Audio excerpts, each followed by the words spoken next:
I want to say, first off, I'm sorry I've been gone for a couple of days. Had some stuff I'd promised all you people, but it's been a crazy, crazy couple of days. Started with my wife in the middle of the night, around 12 o'clock, me dead asleep, screaming my name. Jumped out of bed, run into the living room, and she's standing on the counter in the kitchen, screaming, pointing in the corner, and there's a spider like this big, no joking, in the corner room, just hanging there, dude. I maybe even like nervous. So I had to kill the spider. She went to bed, woke up the next morning with the C word.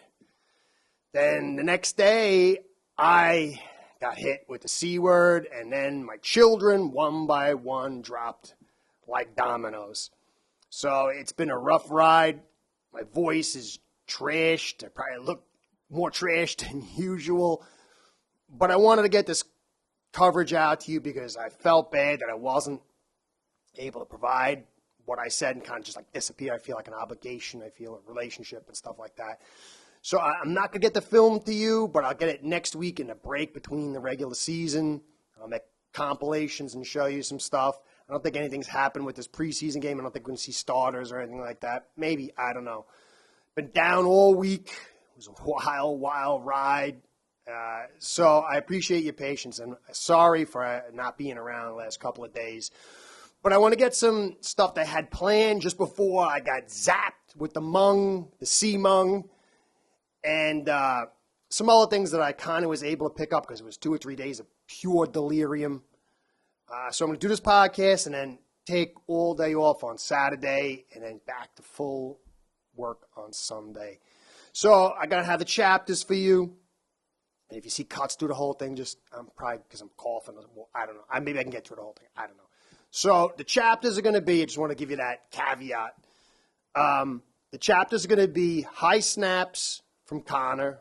I'll refocus on that because I had said some stuff in the last podcast about it. Albert Breer talking about cut downs, Gesicki, Hill, and Skylar. Thunder. I'm the Science. So, going to get to that. Before I get to these topics, I want to give a shout out to you guys for stopping by and being patient with me and just being gracious to come here and to view this show like you do, and for the likes, the subscribes, and the comments. Much appreciated. Much appreciated. Really. And I just want to give a shout out to my sponsors, Ace Per Head, because without them, just like without you guys, this show would not be going down. Ace Per Head's betting software is the premier white label platform for bookies to manage their players and grow their sportsbook operation. Click the link in the description below to get set up in minutes. Ask for the Curtis promo and get a special introductory discount. The last time I had said I didn't really see any bad snaps from Connor. And I guess I was saying I didn't see any disastrous snaps or overtly disastrous. But Fly EAL is a real smart guy. He's been around a Fin fan longer than me. He really, really knows football, and I appreciate him among many of you guys. Comments said to me, I disagree with you on that. So I went back, and he was right. I really wasn't paying close attention to the snaps, and I saw there was one snap where Tua had to raise his hands high, and it was a little high, and then there was two where he had to do a little hop to grab them. And then during this week, I saw a news bit that there was a high snap that actually caused the play to break down during practice with Philly. So I do think I saw all the snaps from under center go well, and that's a great sign. But when you get these high snaps in a windy situation, and you've seen, too, he sometimes has a problem with these snaps. Not terrible, but last year there was a few issues with that, with him getting them. I think this could maybe alter my opinion. I still think he could fix this. But it wasn't as rosy as maybe I saw it the first time. I'm not really on a negative trail for this because these guys are working constantly, and it's within the ballpark. And we should see going into the regular season these diminish and diminish if he's going to make hay. Now, somebody said we should just move him to guard and put Dieter in. I'm going to do Dieter tape. Dieter is so bad. In the center, he'll split this offensive line in half. He'll gut it. And he'll gut the zone stretch. Because that center, when he gets destroyed, it snaps the stretch momentum. And it breaks it down. You have to have a quality center. That's why Alex Mack was great with the Falcons when they ran their zone stretch. And that's why Shanahan brought him to the San Francisco 49ers. Center is a critical piece. It's essential. It's beyond essential. It's probably one of the most important. And your left tackle is always that important. The side you go into. But you got to have your center. You've got to have an excellent center. And so I just don't really see him playing any other position. This is going to lead into another part in the Albert Breer comment, and something that I had spoke of in the offseason, and it really cut me to the heart this week. Because when I came out of my delirium, I did some studying on a certain guy, and it broke my heart that we missed on this guy. And when I studied his tape, let me tell you, I'll get into that. So I think he's got to stay here. I think, maybe you can get a center next year and move him over, whatever, and you got a guy who could play both positions. But there's no other way. And Treader, he's retired. His knee was broken down. Nobody wanted to sign him because the knee was worn out. He couldn't practice all last year. So this was like a degenerative thing. I think people kind of knew his time was over. He's now retired. And there's a reason for that. So there's no exceptional help coming at center. And you need an exceptional center for the zone stretch. Okay, so Fly EAL, you got this right. And this is why I love comments and why I appreciate you guys sending me information. I do analyze it. I do think about it. And I do appreciate being corrected. Because that's what this channel is about. Creating a forum where we try to get to the truth of football. All right. Albert Breer said, with the cut down next week, I think the Dolphins will be seeking out some more depth at corner, on defensive edge, and along the offensive line. Like, no duh, right? Yeah. But they're not going to find anything worth, because it's not depth what they need. What I'm seeing in the offensive line especially, they need starters and depth. Starters and depth. And with the cornerbacks, they don't need starters unless something's gone wrong with Byron. But they don't have anybody to step in if one of these guys is dinged or goes down. If they do, the whole thing unwinds. And there's nothing going to be out there, and there's not enough money in the system to pull a guy in of that kind of quality. Now, maybe you could trade somebody, which that will get into another topic that I'm talking about. But I just don't see. People don't get rid of good cornerbacks and good offensive linemen. You need lots of good offensive linemen, lots of good cornerbacks, lots of good edge rushers, and as many good quarterbacks as you can get. So they're not giving you the cream of the crop unless you're given an ace of some other player. So this is going to be issues for the remainder of the season. Now, I had done film study. I'm not here to say, oh, I'm a genius or whatever, because there's so much before this stuff unwinds that we find out what it really is. But I mentioned this guy, and he was available late. Zach Tom.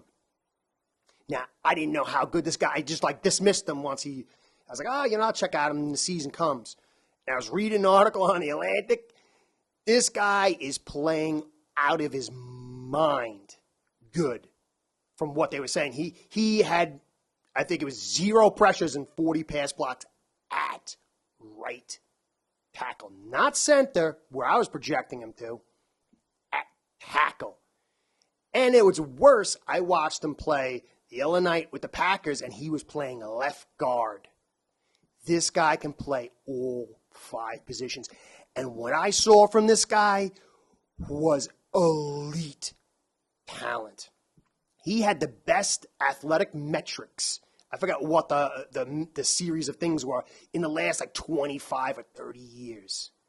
And his technique, his physical ability, and his patience. When you look at this tape, if you don't believe me, go check him out. Number 50, Zach Tom.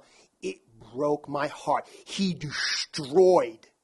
I mean, his ability was dwarfing both Jackson, Dieter, Eichenberg combined. And I'm not being hyperbolic.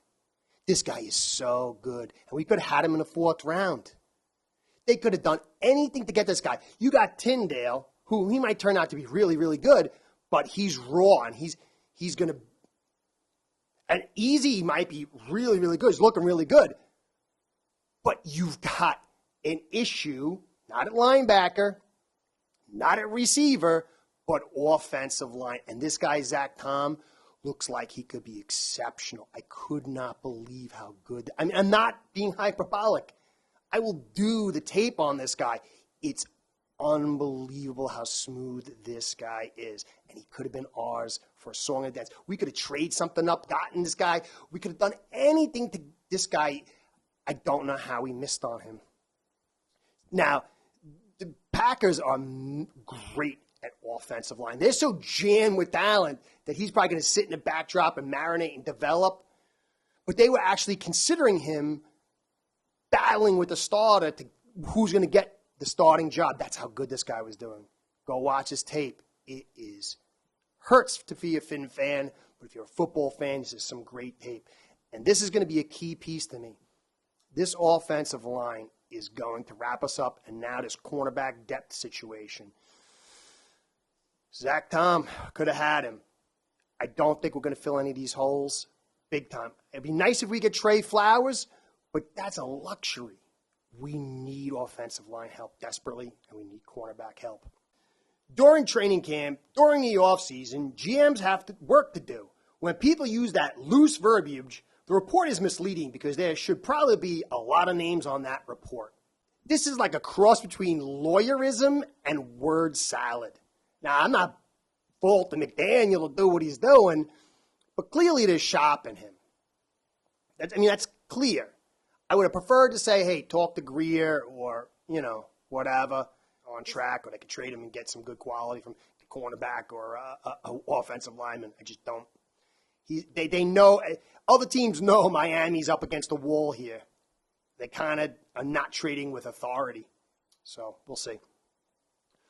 All right, the second to last one, Hill.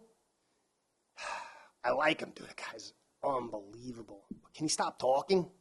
I mean, every time I hear from this guy, it's like I want to fight this cornerback. It was the greatest ever, and now he's saying I feel like I was kicked to the curb by the Chiefs. I mean, he's a man. He's a star. He's a millionaire. He could say whatever he wants. But from my standpoint, what it's coming off to me is like a jilted lover. I mean, he's spending so much time talking about so much stuff and making it so much about himself. I'm worried that there's like a prima donna feel.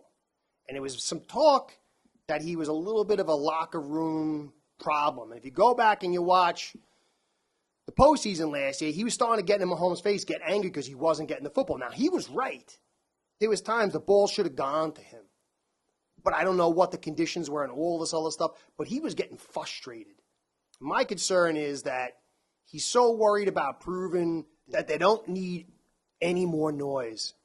They've got to just focus on winning and creating as little distraction as possible. We need to win. We don't need any drama. We've got plenty of that. We're masters of creating drama.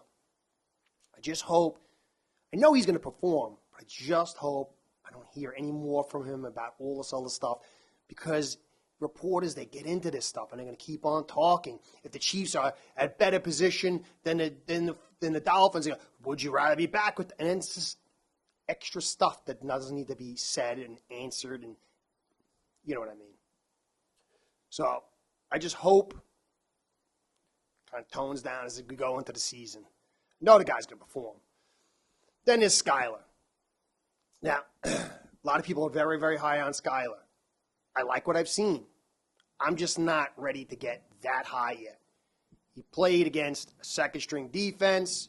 He's been pretty good through all practices. I like everything I've seen, but he hasn't gone into a regular season game and had defensive coordinators and first-string players, the speed increasing and attacking him, and it changes everything. I'm not saying the guy can't do it. Teddy has $6.5 million of guaranteed money. You can't cut him. You cut him, and it's going to hurt your cap, constrict it. You want to add pieces, so they can't release him, because then you're going to have to say, I'm totally counting on Skylar to bail me out if Tua gets nicked or injured in a critical, come on. You can't expect Skylar to come in this season. I think we have to try to hold on to this guy and develop him. I mean, from Skylar's standpoint, even the great Tom Brady sat for a year and had a much better offensive line and continuity and development going around him. McDaniel just got in. His offensive line needs to develop and be credible and functioning before you put Skylar in. You want to develop, quarterbacks can be destroyed. We've seen that, or hindered by a bad framework. Now, if we keep Skylar, that's going to be 3 quarterbacks, and we're already thin. Where are you going to cut? I mean, I guess you can cut wide receivers and trim that down, but that one extra spot does mean a lot. So it's going to be very interesting to see how this plays out. I do like the kid. I got to go back, and I'm going to make a compilation of him, look at the offenses, the defenses he's playing against, and the situations, and really break it down. But I liked everything I've seen, but it's totally different animal in the regular season. There's lots of quarterbacks that look really, really good in preseason until they look, Heineke is another guy. Guy looked really, really good in regular season in a series. The next year he came back and they just gobbled him up. It's very hard to make it on the NFL level, but I think this kid's done enough for us to hold him. It just makes it tenuous to keep him as the 3rd quarterback. But I think we have to. It's kind of like devil be damned or whatever they call that. Anyway, sorry, you've been listening to me gargle and growl over here for a little bit. So I appreciate your patience staying through this one. I hope you found some good stuff in it. I just wanted to get this out to you because it matters to me to try to be my best for you guys. Anyway, there's Curtis saying thanks for staying to the end. I'll get you that film next week. I'll get you coverage of the preseason game. Thanks for everything, guys. Really appreciate it. Curtis saying catch you next time. Be well. Go Phins. Start building your own online sportsbook today by getting signed up with aceperhead.com service that'll allow you to book action on sports from all around the world.